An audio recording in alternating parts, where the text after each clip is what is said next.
Bonjour à tous et bienvenue dans cette nouvelle vidéo d'histoire destinée aux terminales.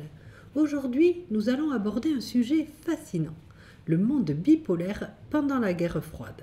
Cette période, qui a vu l'émergence de deux superpuissances aux idéologies opposées, a profondément marqué les relations internationales et la géopolitique de la fin de la Seconde Guerre mondiale aux années 1970 et même après. Pour structurer notre discussion, je vais d'abord examiner la rupture qui s'est produite entre les États-Unis et l'Union soviétique, qui a jeté les bases de cette rivalité. Ensuite, dans une deuxième partie, nous explorerons la formation des blocs, avec d'un côté le bloc occidental dirigé par les États-Unis et de l'autre le bloc communiste dirigé par l'URSS. Enfin, nous analyserons un événement clé de cette période, la crise de Cuba, qui a révélé des tensions extrêmes entre les deux superpuissances.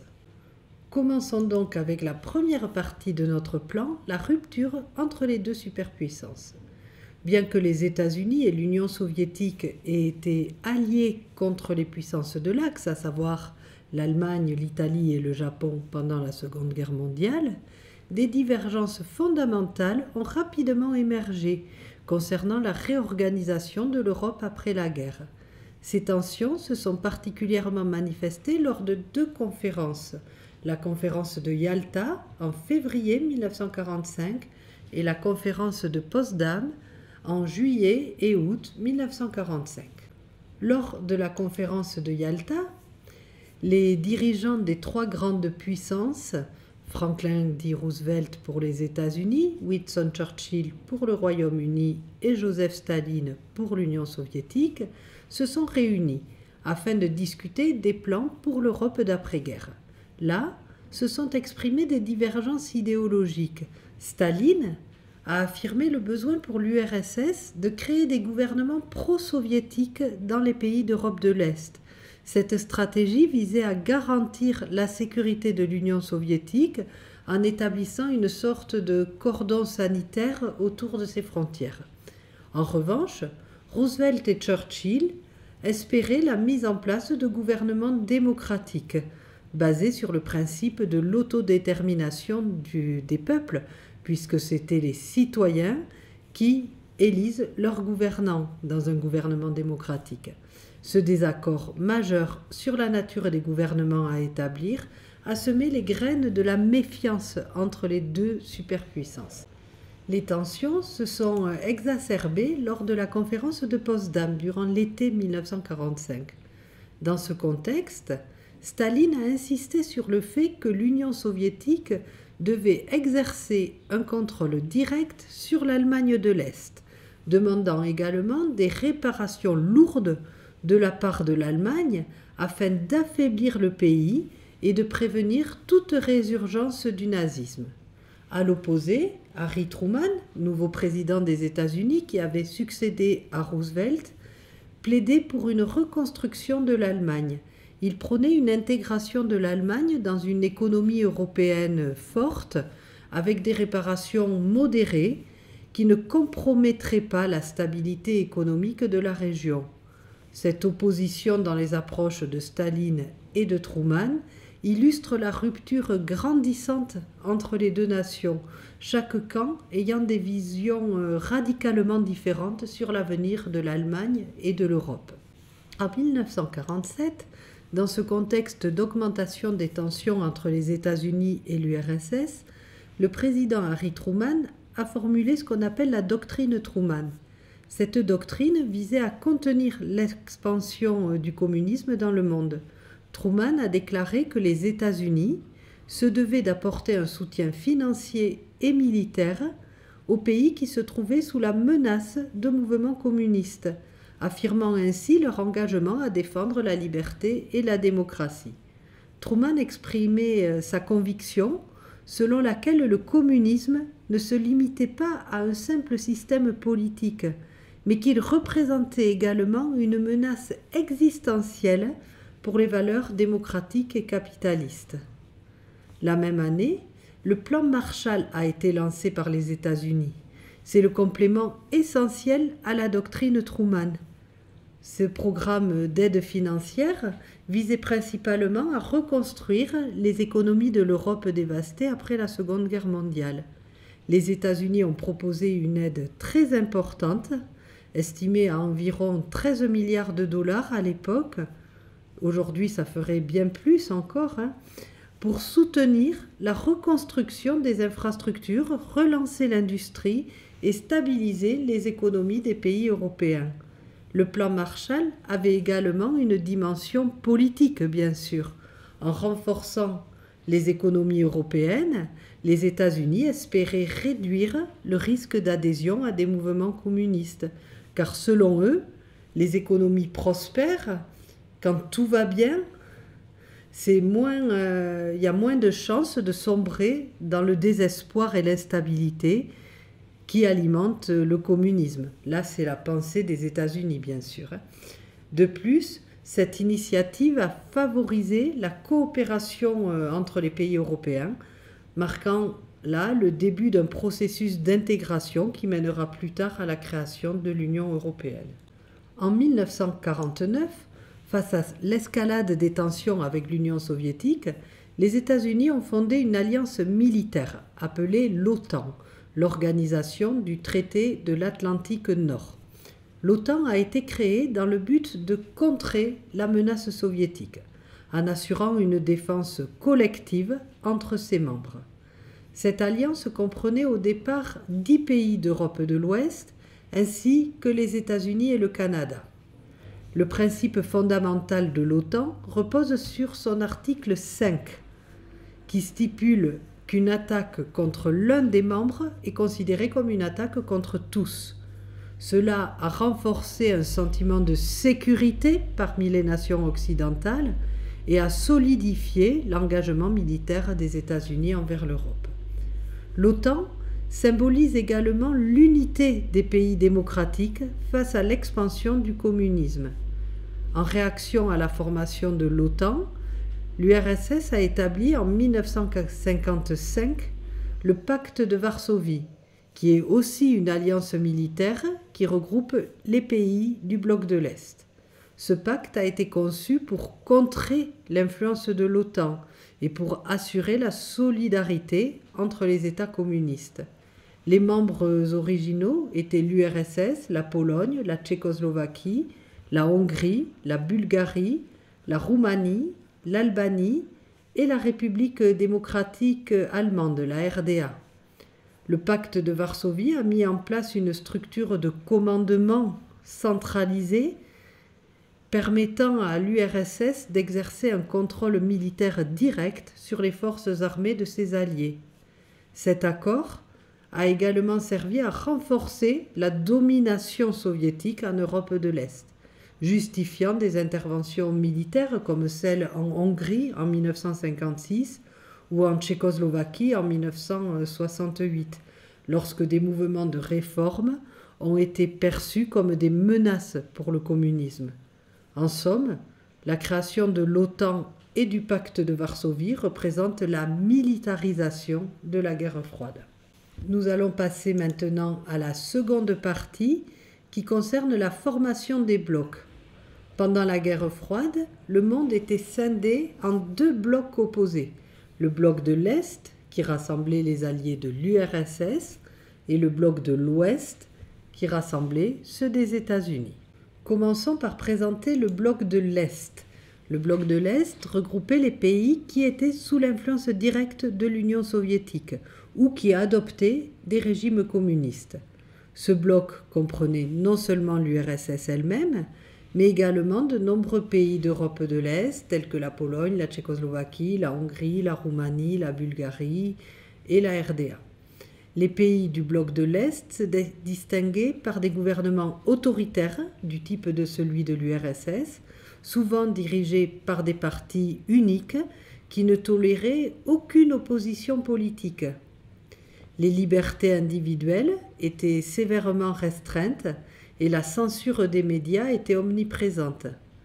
Les économies de ces pays étaient planifiées et contrôlées par l'État, toutes les décisions concernant la production et la distribution des biens étaient centralisées. Cette approche, bien qu'initialement destinée à assurer l'égalité entre les habitants, à limiter les différences de richesse, etc., et à répondre donc aux besoins de la population, a souvent conduit à de l'inefficacité au niveau économique et donc à des pénuries. Finalement, la population a été pénalisée par ce système.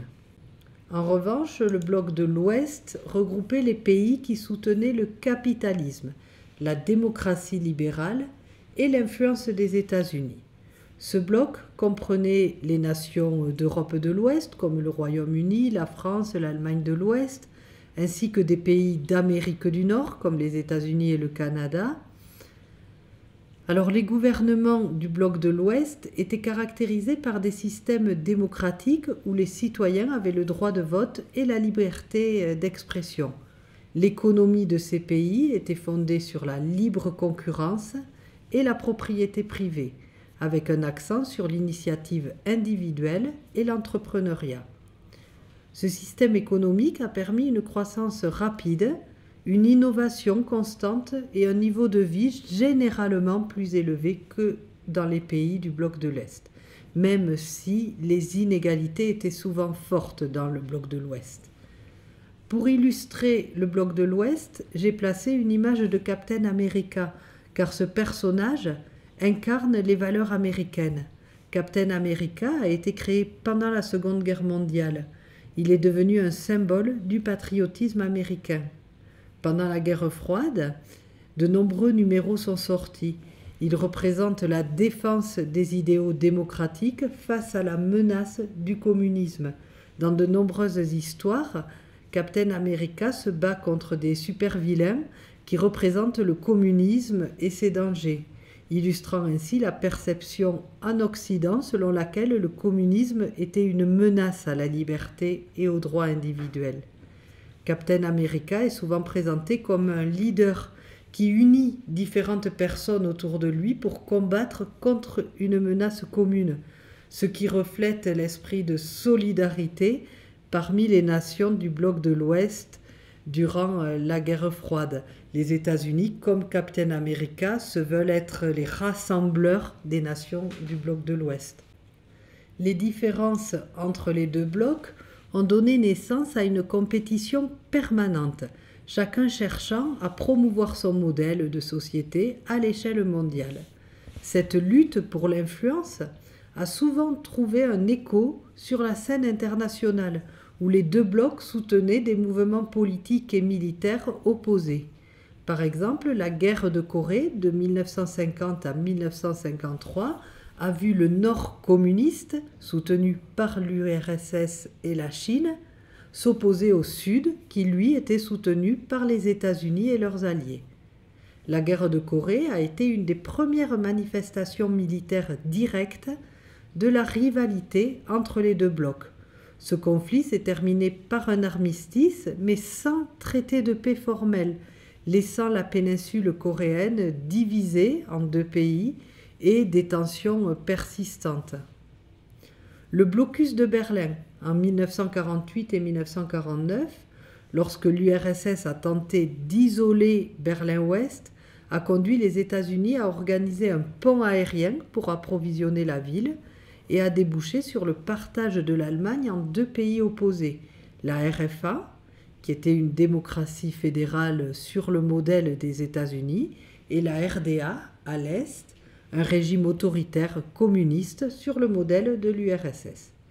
Plus tard, la construction du mur de Berlin en 1961 a matérialisé la division entre les deux blocs. Ce mur est devenu un symbole puissant de la guerre froide. Enfin, la guerre du Vietnam, de 1955 à 1975, a été un autre théâtre de la guerre froide, où les forces communistes du Nord, soutenues par l'URSS et la Chine, se sont opposées à un gouvernement sud-vietnamien pro-occidental, soutenu par les États-Unis. Pour illustrer ce passage, j'ai choisi une photo de soldats du Missouri, un État des États-Unis, pendant la guerre de Corée. Cela souligne l'engagement national des États-Unis dans le conflit. La guerre de Corée est souvent décrite comme un conflit par procuration, où les États-Unis et l'URSS soutiennent des camps opposés, mais cette image des soldats du Missouri rappelle que ce conflit a mobilisé des forces américaines, que des soldats des États-Unis sont venus en Corée. Leur combat en Corée était perçu comme la défense des valeurs démocratiques, comme une partie de la lutte du bloc de l'Ouest contre le communisme. Nous allons à présent passer à la dernière partie de la leçon qui concerne la crise de Cuba. La crise des missiles de Cuba, qui a eu lieu en octobre 1962, représente l'un des moments les plus tendus de la guerre froide entre les États-Unis et l'URSS. Cette confrontation militaire a mis le monde au bord de la guerre nucléaire. Pour bien comprendre, présentons rapidement le contexte. En 1959, Fidel Castro a pris le pouvoir à Cuba en renversant le dictateur Batista, qui lui était soutenu par les États-Unis. Castro était un révolutionnaire charismatique. Il a promis de mettre fin à la corruption et aux inégalités, mais son régime a rapidement évolué vers un modèle communiste, s'alignant sur l'Union soviétique. L'établissement d'un régime communiste si près des côtes des États-Unis a suscité une vive inquiétude à Washington. Les États-Unis percevaient Cuba comme une menace non seulement pour leur sécurité nationale, mais aussi pour leur influence en Amérique latine, un territoire qu'ils considéraient comme leur sphère d'influence. Sur la photo, il s'agit de Fidel Castro aux côtés de Che Guevara en 1959.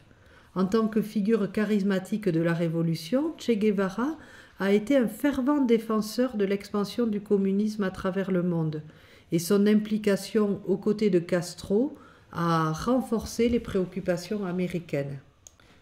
En avril 1961, les États-Unis ont soutenu une tentative d'invasion de Cuba en mobilisant des exilés cubains anticommunistes. Cette opération militaire, connue sous le nom d'invasion de la baie des Cochons, visait à renverser le régime de Fidel Castro. Le plan était de débarquer à Cuba, d'établir une tête de pont et de susciter une insurrection locale contre Castro. Cependant, l'invasion a été un échec retentissant. Les forces cubaines, bien entraînées et préparées, ont rapidement repoussé les assaillants et l'opération s'est soldée par une humiliation pour les États-Unis. Cet échec a non seulement renforcé la position de Castro à Cuba, mais il a également incité Castro à chercher une alliance plus étroite avec Moscou pour le protéger contre les États-Unis qui étaient menaçants désormais. Sur la carte de Cuba, vous pouvez repérer la baie des Cochons et vous rendre compte du peu de distance qui la sépare des États-Unis. En octobre 1962, des avions de reconnaissance américains ont photographié des rampes de missiles en construction sur l'île, ce qui a révélé que l'URSS était en train d'installer des missiles nucléaires capables d'atteindre le territoire américain. Cette découverte a suscité une profonde inquiétude à Washington, car elle signifiait que les États-Unis étaient désormais à portée de frappe directe, augmentant considérablement le risque d'un conflit nucléaire. Face à cette menace, le président des États-Unis, John Fitzgerald Kennedy, a pris la décision d'imposer un blocus naval autour de Cuba, qu'il a qualifié de quarantaine. Ce blocus visait à empêcher l'arrivée de nouveaux missiles à Cuba et à forcer l'URSS à retirer les missiles déjà présents. La photo de John Kennedy vous permet de le reconnaître si vous le voyez dans des études de documents. La mise en place de la quarantaine a conduit à des discussions intenses entre les États-Unis et l'Union soviétique, créant une atmosphère de tension extrême au niveau mondial. La situation a rapidement dégénéré, comme le symbolise la caricature représentant le bras de fer entre Kennedy, le président des États-Unis, et Nikita Khrouchtchev, le dirigeant de l'URSS. Cette image illustre le rapport de force entre les deux puissances. Au fur et à mesure que les jours passaient, les tensions s'intensifiaient, chaque camp faisant des déclarations publiques, des discours et se préparant à d'éventuelles actions militaires, ce qui créait un climat de peur d'une guerre nucléaire imminente. Après plusieurs jours de tensions extrêmes et de négociations secrètes, Nikita Khrouchtchev a finalement accepté de retirer les missiles de Cuba en échange d'une promesse publique des États-Unis de ne pas envahir l'île. En plus de l'engagement soviétique à retirer les missiles de Cuba, un accord a également été conclu dans lequel les États-Unis ont accepté de retirer leurs missiles Jupiter qui étaient positionnés en Turquie, donc tout près de l'URSS. Bien que ce retrait n'ait pas été rendu public au moment de la résolution de la crise, il a joué un rôle très important dans le processus de négociation entre les deux superpuissances. En acceptant de retirer ces missiles, les États-Unis ont montré une volonté de rompre l'escalade dans les tensions et d'apporter des concessions en échange du retrait des missiles soviétiques de Cuba. La crise des missiles de Cuba a eu des répercussions sur les relations entre les États-Unis et l'Union soviétique, marquant un tournant vers une période que l'on appelle de détente. Cette période s'est caractérisée par des efforts pour réduire les tensions entre les deux superpuissances, notamment par la mise en place d'une ligne de communication directe appelée le téléphone rouge, qui permettait aux dirigeants de se joindre rapidement en cas d'urgence. Cette initiative visait à éviter des malentendus qui pourraient conduire à un conflit militaire. La crise a également incité les États-Unis et l'Union soviétique à négocier des accords de contrôle des armements nucléaires, comme le traité d'interdiction des essais nucléaires signé en 1963, qui interdisait les essais nucléaires dans l'atmosphère, sous l'eau et dans l'espace. Cet accord a représenté un premier pas vers la limitation des arsenaux nucléaires et a marqué le début d'une série de négociations sur le désarmement. La photo de Kennedy et Khrouchtchev, côte à côte, souriant, symbolise cette détente et la volonté des deux dirigeants de travailler ensemble pour réduire les tensions. Bien que leurs idéologies restent toujours totalement opposées, cette image montre que la diplomatie et la négociation ont pu prévaloir sur la confrontation militaire. Bon, voilà, je vais m'arrêter là. J'espère que tout a été clair, même si, une fois de plus, la leçon était un peu longue. Je vous souhaite de bonnes révisions et je vous dis à bientôt.